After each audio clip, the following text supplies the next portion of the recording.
Big year last year. Yes. The first region championship in Westlake. What are your expectations for this year? Obviously we feel blessed to have the great season we had. I think I talked about it in the other conference. It's how do you deal with success? The kids willing to work as hard. Are we willing to come together as a family?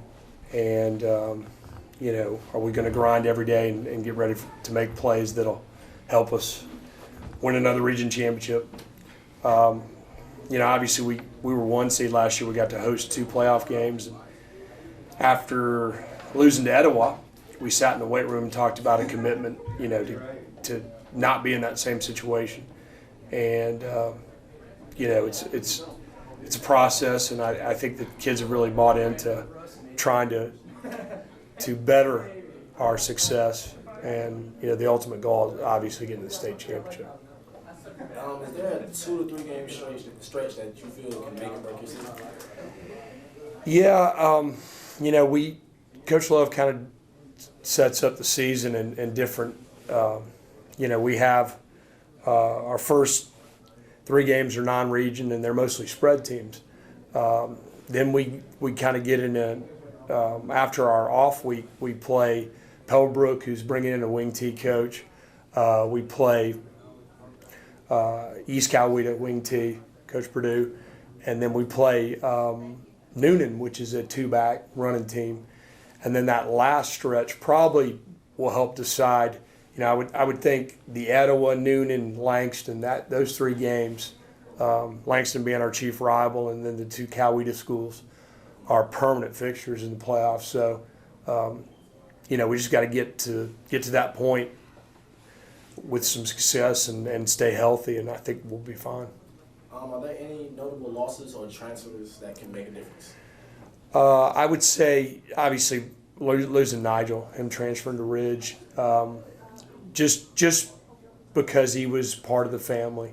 I mean, obviously, we've got other players that have stepped up and taken his spot, but I think, when he was there in the 0-10 year and there when we won the region, so missing him. And we've had a couple kids transfer in, Jaden Hunter coming over from Riverwood, which, you lose a 4-star, you get him 1 back. So I think that happens. I believe it's an opportunity. Anytime somebody leaves or gets hurt, it's an opportunity for another kid to step up.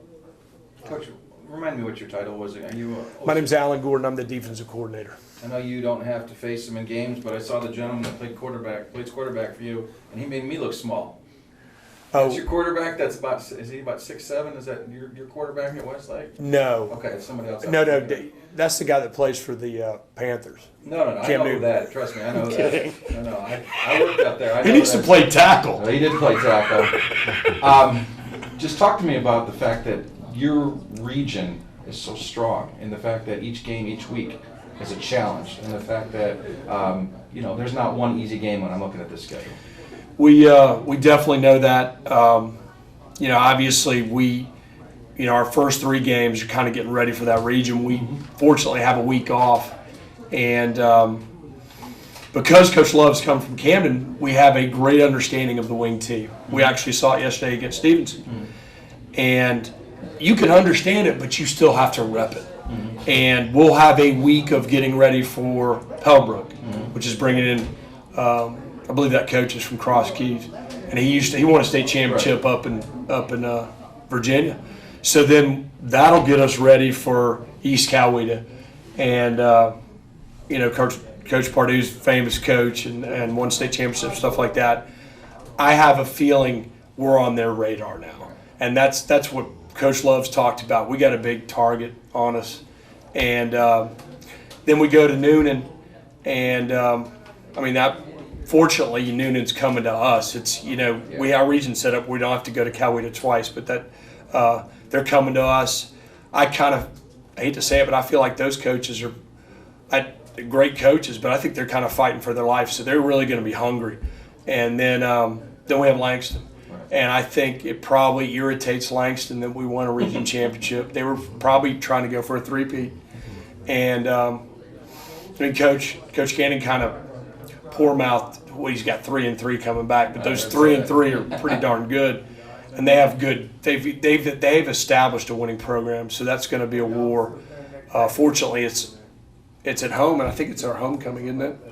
Yeah, we didn't choose that, but As a defensive coordinator, this rule about the non-contact rule, does that limit you as what you can do with kind of getting these guys ready to be actually game ready for tackling? well, I tell you, we've talked about it.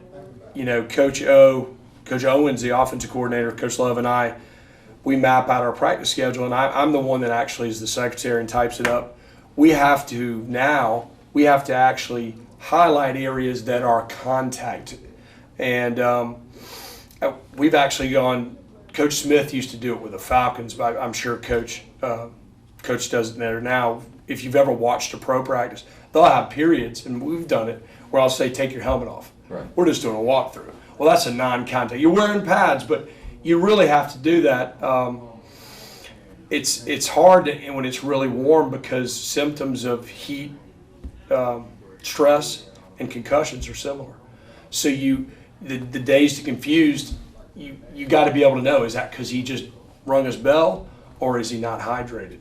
And Are they ready once the game comes on? They need to tackle in practice, though. yeah, I would say this. Individually, Ronnie's a DB and Gerard's a linebacker. They're just examples. We do a tackling drill in individual. We do a get off the block drill, and y'all do similar things with the DBs. I would say after that part of practice, we're so quick whistle minded. Now I'm talking about guys that stand up. The lineman is the big issue. And I would say inside period, Ronnie's usually doing one-on-ones and inside, but that's another period where you get a lot of hitting. I would say if if the state says we can only hit for 45 minutes, you're probably not going to hit during team. And you don't want to get somebody hurt on a Tuesday or Wednesday. But, it's going to – being in this for such a long time and knowing how damaging it can be to young minds, getting hit, I can see our game. I mean, you've seen it. Now people are running spread offenses. It's less of a Contact. two tight end power eye. We're trying to make it, and we played a team at Passing League, South Paulding. They had that extra head covers. I could see that being part of everybody's uniform in a couple years, which we had a kid get dinged up yesterday, AJ. I hate it. I'd rather the kids, see what they hit and use other parts of their body, not try to use the head as much. But Just for a piece of information, how much time is it during the week that they can hit? I seem to, Coach Love talked about 45 minutes per practice, and Is that per day, or is that just? I think that's per day. Now I don't know if they make concessions in the summer, since some people are doing 3 days, but it's going to change the game. But they talk about the pros going into helmets, and they basically are full pads. They're hitting. So Okay. One quick question for Ronnie and Gerard. Ronnie, talk about coming up season. What's your expectations? We got high expectations for our team. We've been working hard the whole summer. Last year we was upset by Etowah. We was very upset because we felt like we was a better team athletically than them. They was very powerful. So Coach Love, he decided we're gonna go in the weight room and work harder, and we wasn't gonna let that happen to us again. So coming into this season, we're expecting it to put some big numbers on schools. And so when we get to the playoffs this time, we'll go all the way to the state championship. So you tried to go out to Colorado. You committed so far to Colorado. Talk about that real quick. Coach Clark and Coach McIntyre. This is just a great coaching staff. The whole way they've been honest with me, and I feel I can go there and make a big impact early on their team. Okay, all right. Gerard. Being a 3-year starter for the Westlake Lions, going into your senior year, what are you looking to achieve? Well, mainly this year, I'm looking to achieve just being a leader to the whole entire team, because when I was young, I would want people to lead me in the right direction, to be a better football player and a better individual, and just do right. Any expectations in terms of the schedule? if you had to pick one game, what's the one game that you look forward to the most? Both of you. Nice to you. Nice to you. Nice to you. Gerard, your thoughts on that, not being able to maybe hit as much, obviously you guys have hit all your life, it's a game you played all your life, but do you need to keep brushing up and do you need to keep that sharpened on that? As far as the hitting prospect, like you can hit you can't hit all day because people will start complaining and start getting headaches. But as far as like, I think you do need time off not to hit all the time because like many people get concussions every day, and then if you want to prevent it, you can't hit all day. All right, guys, we're gonna